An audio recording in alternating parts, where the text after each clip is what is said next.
வணக்கம் மக்களே. நம்ம இந்த காணொளியில் தேர்தல் நடத்தை விதிமுறை அமலில் இருக்கும் பொழுது பொதுமக்கள் பணம் கொண்டு செல்வதற்காக உள்ள கட்டுப்பாடுகள் குறித்து விரிவாக பார்க்கலாம்.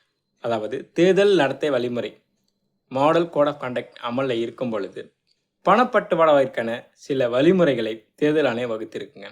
அதன்படி ஒரு தனிநபர் 50,000 ரூபாய் ரொக்கம் வரை கையில் எடுத்து செல்லலாம், எந்த உரிய ஆவணங்களும் இல்லாமல்.